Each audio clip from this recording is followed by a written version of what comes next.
오늘 하나님께서 우리에게 주신 말씀 함께 보도록 하겠습니다. 오늘 하나님께서 우리 교회에게 주신 말씀은 열왕기하 4장 17절에서 30절 말씀입니다.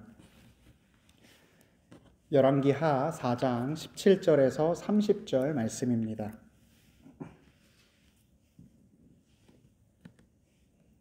제가 가지고 있는 구약성경 565면에 나와 있습니다. 말씀이 조금 긴데요. 우리 힘차게 하나님 말씀 한 목소리로 읽도록 하겠습니다. 여인이 과연 잉태하여 한 해가 지나 이때쯤에 엘리사가 여인에게 말한 대로 아들을 낳았더라. 그 아이가 자라매 하루는 추수꾼들에게 나가서 그의 아버지에게 이르렀더니 그의 아버지에게 이르되 내 머리야 내 머리야 하는지라. 그의 아버지가 사환에게 말하여 그의 어머니에게로 데려가라 하매 곧 어머니에게로 데려갔더니 낮까지 어머니의 무릎에 앉아 있다가 죽은지라.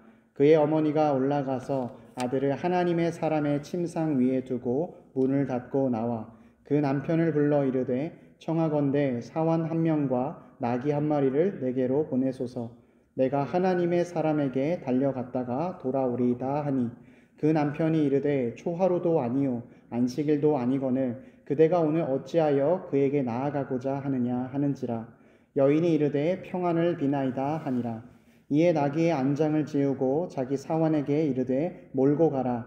내가 말하지 아니하거든 나를 위하여 달려가기를 멈추지 말라 하고 드디어 갈멜산으로 가서 하나님의 사람에게로 나아가니라. 하나님의 사람이 멀리서 그를 보고 자기 사환 게하시에게 이르되 저기 수넴 여인이 있도다. 너는 달려가서 그를 맞아 이르기를 너는 평안하냐 내 남편이 평안하냐 아이가 평안하냐 하라 하였더니 여인이 대답하되 평안하다 하고 산에 이르러 하나님의 사람에게 나아가서 그 발을 아는지라. 게하시가 가까이 와서 그를 물리치고자 하매 하나님의 사람이 이르되 가만두라. 그의 영혼이 괴로워하지만은 여호와께서 내게 숨기시고 이르지 아니하셨도다 하니라. 여인이 이르되 내가 내 주께 아들을 구하더이까 나를 속이지 말라고 내가 말하지 아니하더이까 하니 엘리사가 게하시에게 이르되 내 허리를 묶고 내 지팡이를 손에 들고 가라. 사람을 만나거든 인사하지 말며 사람이 내게 인사할지라도 대답하지 말고 내 지팡이를 그 아이 얼굴에 놓으라 하는지라. 아이의 어머니가 이르되 여호와께서 살아계심과 당신의 영혼이 살아계심을 두고 맹세하노니 내가 당신을 떠나지 아니하리이다. 엘리사가 이에 일어나 여인을 따라가니라. 아멘. 저는 오늘 본문 말씀을 통해서 믿음이 더해진 인생이라는 제목으로 주의 말씀을 선포하도록 하겠습니다. 여러분은 혹시 어떤 사람이 여러분에게 하나님께서는 모든 것을 아십니다. 또 하나님께서는 모든 것을 하실 수 있습니다. 라고 말한다면 여러분은 아멘 하시겠습니까? 다들 믿음이 좋으신 것 같아요. 끄덕끄덕 아멘 하시겠다고 하셨습니다. 하나만 더 여쭤보겠습니다. 여러분은 하나님께서 나 자신을 사랑하신다는 그것을 확신하시고 그 사실도 믿으십니까? 감사합니다. 아멘. 그렇습니다. 우리 하나님은요, 모든 것을 아시고 전지하시죠. 또 모든 능력을 가지고 전능하신 분이십니다. 또 하나님께서는 사랑이 많으실 뿐만 아니라 그 사랑 그 자체이신 분이십니다. 그래서 하나님은 우리에게 늘 좋은 것을 주시는 분입니다. 그런데 사실 바로 이러한 사실 때문에 우리 삶에는 또한 동시에 고민되는 것이 있습니다. 하나님께서 능력이 많으시고 우리를 사랑하신다고 하면서 왜 우리의 삶에는 여전히 어려움이 존재하는가 하는 것이죠. 하나님께서 세상의 고통과 고난을 왜 허용하실까라는 질문이 우리 마음 가운데에는 끊이지 않는 것입니다. 하나님께서는 선하시지만 동시에 내 삶 가운데 어려움 또한 사실이라는 것은 우리를 굉장히 혼란스럽게 만듭니다. 실제로 우리가 신앙을 가졌다고 해서 어려움이 당장에 사라지는 것도 아니고 어려움이 우리를 보고서 이 사람은 신앙을 가졌으니까 그냥 넘어가야겠다 하는 것도 아닙니다. 오히려 욥기의 말씀을 보면 이제 동방의 의인이라고 말하는 욥은 의롭기 때문에 더 많이 고난당했습니다. 사랑하는 피스메이커 교우 여러분, 이것이 우리 신앙생활 가운데에 마주하는 가장 근본적인 질문입니다. 우리의 삶에 신앙이 있든지 신앙이 없든지 간에 어려움이 존재한다는 사실이죠. 신앙과 관계없이 어려움이 우리에게 늘상 존재한다면 우리가 주님을 믿는 유익은 무엇입니까? 우리가 하나님을 왜 믿어야 하는 것입니까? 오늘 본문의 말씀은 수넴 여인의 이야기를 통해서 우리가 믿는 믿음의 진정한 유익과 하나님께서 고난 가운데 우리에게 무엇을 바라고 계시는지를 잘 보여주고 있습니다. 본문의 배경을 살펴보면 이렇습니다. 엘리사가 사역을 하면서 이제 수넴 땅을 지나가고 있을 때 여기 이제 수넴 여인이라고 하는 사람이 엘리사가 하나님의 사람인 것을 알아보았습니다. 그리고 그를 간절히 권하여서 음식을 대접해 주었습니다. 또 그녀의 이제 이 헌신은 거기서 끝나지 않고 자기의 집을 증축해가지고 엘리사가 왔다 갔다 할 때 편안하게 지낼 수 있도록 거할 처소까지 마련해 주었습니다. 이것은 그냥 부유한 사람이 노블리스 오블리주처럼 그냥 내가 가지고 있는 것을 베푸는 그런 친절이 아니었습니다. 엘리사 당시에는 북이스라엘에서 하나님을 섬기는 것이 아니라 바알을 섬기는 것이 일반적이었기 때문에 이 여인이 하나님의 사람을 섬긴다는 것은 시대를 역행하는 것이고 또 홀로 외로운 길을 선택하는 것이었습니다. 오늘 수넴 여인에게는 하나님을 경외하는 믿음이 있었고 또 하나님께서 좋으신 분이라는 것을 믿었기 때문에 그 믿음대로 행동한 것이죠. 그래서 하나님께서 이 수넴 여인의 헌신을 굉장히 기쁘게 보셨습니다. 그리고 그녀에게 늦둥이 아들을 주셨습니다.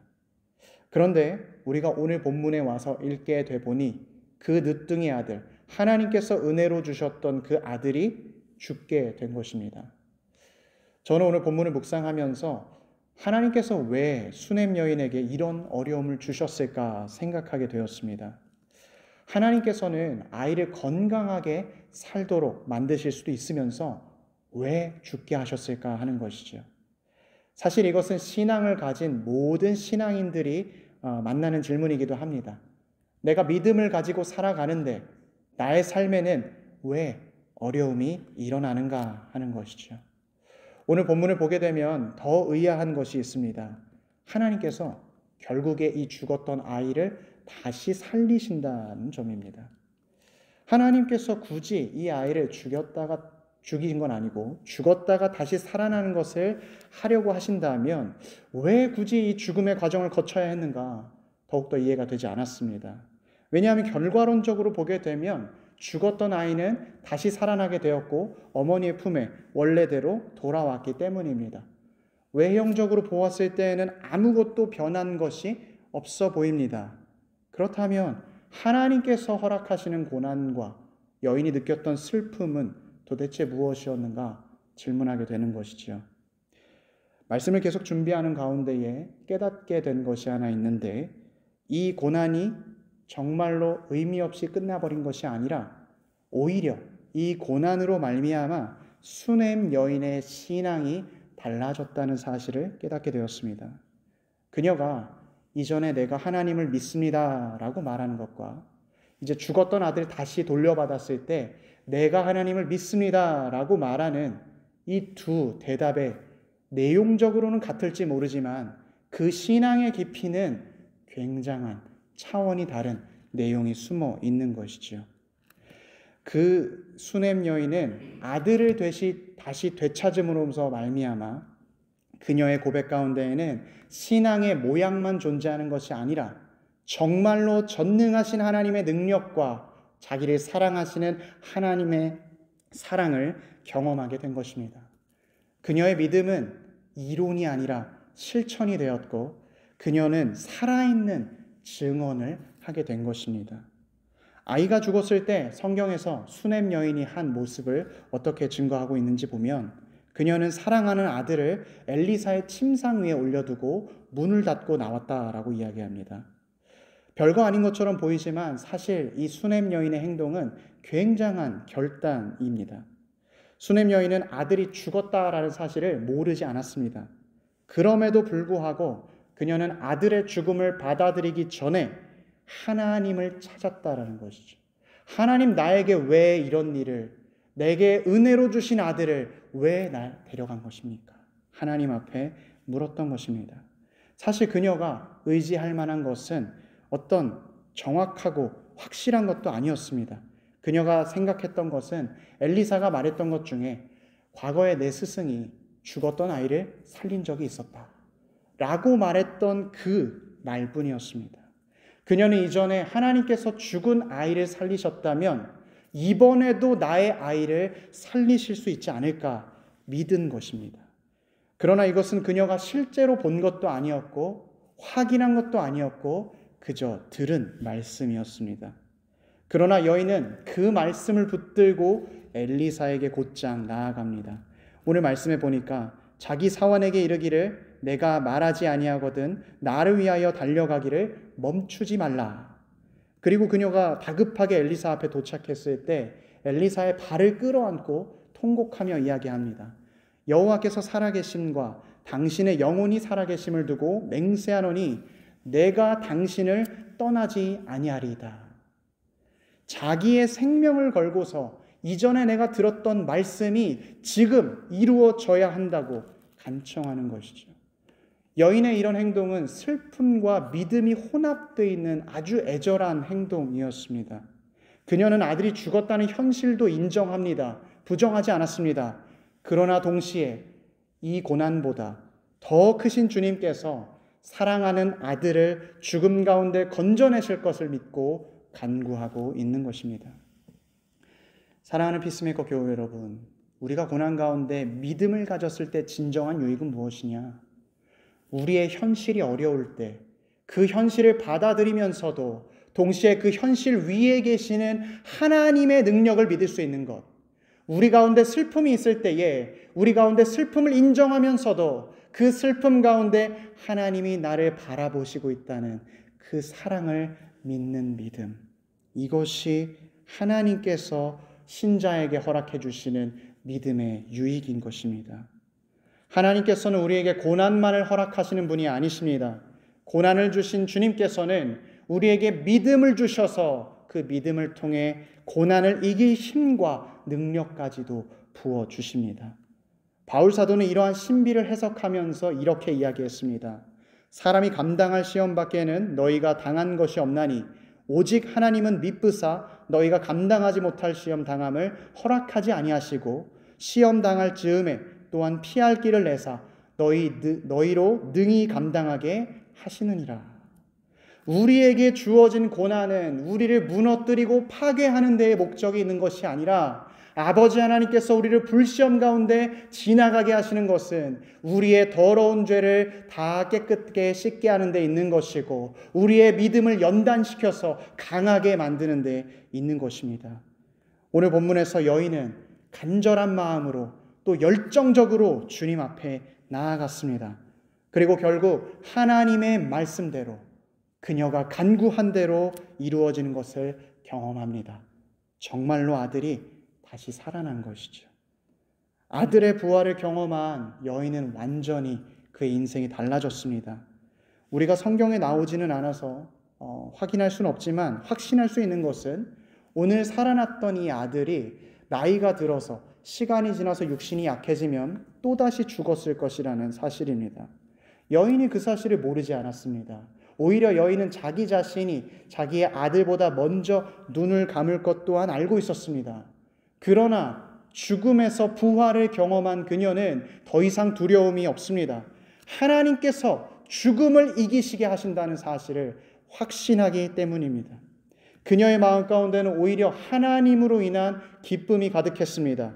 자기의 모든 능력과 모든 노력이 무너지는 가운데에서 하나님이 여전히 능력이시며 하나님께서 나는 할 수 없지만 주님이 하신다는 그 놀라운 은혜를 깨닫게 되었기 때문입니다.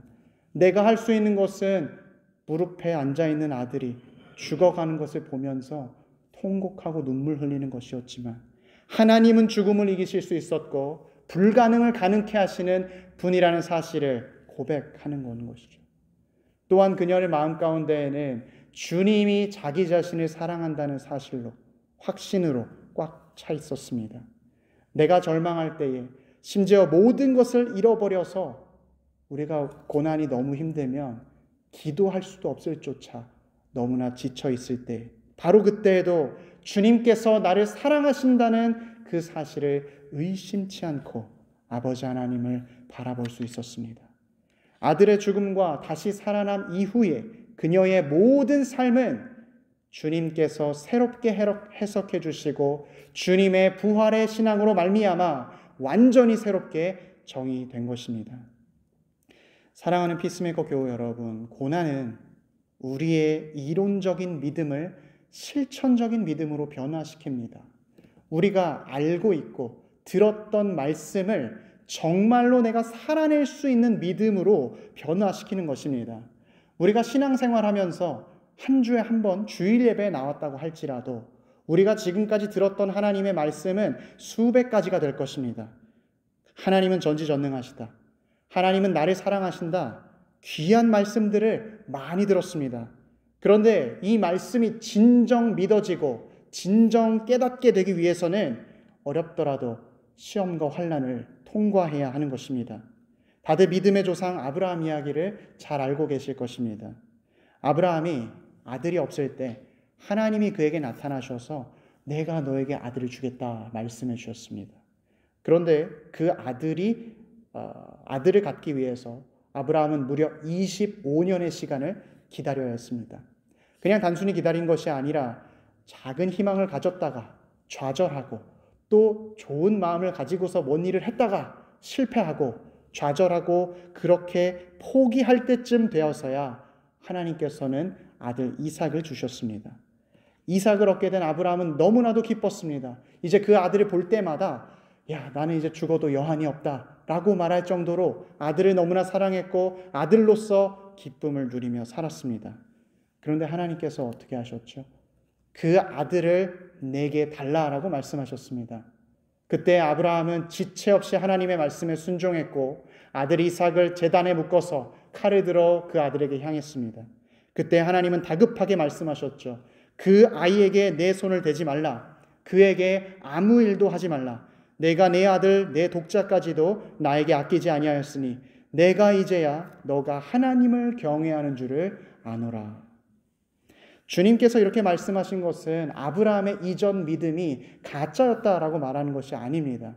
아브라함은 이삭을 주님께 바치는 그 시간을 통해서 이삭을 기다리는 25년의 시간을 통해서 거의 죽음의 과정을 통과했고 하나님을 믿는 믿음을 머리로만 아는 것이 아니라 그의 인생으로 그의 영혼으로 깨닫게 된 것입니다. 그는 하나님을 알고 하나님과 깊은 차원에서 교제하게 된 것입니다. 오늘 본문의 수넴 여인도 마찬가지입니다. 아들의 죽음 이전에도 하나님을 잘 섬기는 사람이었습니다. 심지어 하나님의 사람을 지극정성으로 섬기기 위해서 자기의 집도 구조도 바꿀 정도로 신실하게 하나님을 믿었었습니다. 그러나 아들의 죽음 이후에 그녀는 전에 내가 알지 못했던 믿음의 놀라운 차원을 깨닫게 되었습니다. 오늘 본문에서 실은 그녀가 얻은 것은 아들의 생명이 아니라 주 하나님을 더욱더 깊게 깨닫게 되는 깊은 믿음이었던 것입니다. 사랑하는 성도 여러분, 여기서 우리가 기억해야 할 것 하나 있습니다. 나를 번거롭게 하고 나를 피곤하게 하고 억울하게 하고 좌절하게 하고 힘들게 하는 모든 것은 왜 내 인생에 이런 것이 있어야 하는가? 내가 참 답답한 이 모든 것은 실은 하나님께서 나에게 가장 필요하기 때문에 주셨다라는 사실입니다. 경험을 다 하고 나면 그것을 깨닫게 됩니다. 내가 하나님보다 다른 것을 의지하고 있었구나. 내가 하나님을 믿는다고 말했지만 내가 이전에 말했던 그 고백은 정말 진짜의 고백이 아니었었구나. 깨닫게 되는 것이죠. 우리는 편할 때 주님을 찾지 않습니다. 모든 일이 순조로울 때는 주님이 없이도 나의 능력으로 다 될 것이라고 착각합니다. 그러나 고난이 닥쳤을 때 우리는 비로소 주님을 찾게 됩니다. 우리의 마음은 낮아지고 아버지 하나님 앞에 엎드려 간절히 기도하기 시작합니다. 하나님께서는 우리에게 고통 주기를 즐거워하는 아버지는 아니십니다. 우리를 혼내시고 가학적으로 못 살게 구는 하나님이 아니십니다. 오히려 주님은 우리로 하여금 그 고난을 받아서라도, 그 고난의 과정을 지나서라도 하나님을 온전히 믿고 하나님을 온전히 알아가는 신앙 갖기를 원하셨던 것입니다. 왜냐하면 이 믿음만이 우리를 구원으로 이르게 할 뿐만 아니라 주님으로부터 은혜를 공급받게 하기 때문입니다. 사랑하는 피스메이커 교우 여러분, 우리는 우리가 겪는 고난을 통해서 하나님이 어떤 분이신지, 하나님이 누구신지를 더욱 알게 됩니다. 하나님은 자기의 독생자를 이 땅에 보내셔서 그 독생자를 죽음으로 내어주시고 그 이후에 다시 살리셔서 하늘로 올리셨습니다. 결과적으로 보면 하나님 보좌 옆에 예수님이 그대로 앉아 계신 것처럼 보입니다. 그러나 달라진 것은 무엇입니까?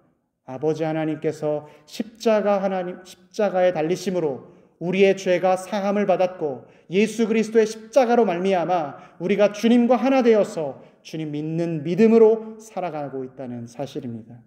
마치 오늘 본문에서 아이가 죽고 살아나는 과정을 통해 수넴 여인이 하나님을 믿게 된 것처럼 우리는 예수 그리스도가 돌아가시고 다시 살아나는 과정을 통해서 하나님을 더욱더 믿게 될 수 있는 것입니다. 고난은 우리의 믿음을 변화시킵니다. 예수님의 죽음이 의미가 없었던 것이 아닌 것처럼 우리의 고난도 우리를 변화시키고 무의미하지 않습니다. 하나님을 아는 깊이를 더해줍니다. 이것이 하나님께서 고난을 통해 우리에게 말씀하시고자 하는 것입니다. 주님께서 원하시는 믿음은 그냥 단순히 마지막 때에 천국에 들어가서 끝나는 믿음이 아니라 이 땅을 살아가면서도 주님을 찾고 주님 앞에 간절히 나아와 주님으로부터 은혜를 받는 영생의 과정이기 때문입니다. 앞으로 우리의 삶에는 여전히 고난이 닥쳐올 것이고 시련이 있을 것입니다. 심지어 우리가 때로는 이해할 수 없는 일을 계속 만나게 될지도 모릅니다. 그러나 우리가 그때 잊지 말아야 할 것은 그때조차도 하나님께서는 우리를 사랑하셔서 그 고난을 통과하기를 바라시고 절대로 우리를 홀로 두지 아니하신다는 사실입니다. 사랑하는 성도 여러분, 우리는 고난을 통해서 하나님이 누구신지 더 알아갈 것입니다. 우리는 시련을 통해서 하나님의 사랑을 더 깊이 경험하게 될 것입니다. 그래서 우리의 삶으로 하나님은 전능하시다. 하나님은 나를 사랑하신다. 우리의 마음과 영혼으로 고백하게 될 것입니다. 이 고백이 내 마음과 영혼의 증언이 될 때까지 낙심하지 아니하고 오늘 수넴 여인이 하나님을 바라보았던 것처럼 우리도 하나님 바라보기를 축복합니다. 그래서 주님께서 날마다 넘치게 부어주시는 은혜와 사랑으로 우리의 믿음이 날마다 더해져가는 귀한 날 살아가는 우리 모두가 되길 주님의 이름으로 축원합니다. 우리 말씀 기억하며 함께 기도하겠습니다. 고난이 지나가고 나면 깨닫게 되지만 그 고난 가운데에 있을 때에는 그 누구도 우리를 위로해 줄 수 없습니다. 그러나 우리 하나님께서는 우리의 마음을 아시오니 위로해 주실 수 있습니다. 우리의 마음 가운데 어려움을 이 시간 주님 앞에 고백하며 나아갑시다. 내 마음 가운데 풀리지 않는 그 고난을 주님 앞에 아뢰며 나아갑시다. 주님, 내가 주님 이 시간을 주님과 함께 넘어가게 하여 주시옵소서. 간절한 마음 가지고 다 같이 기도하겠습니다.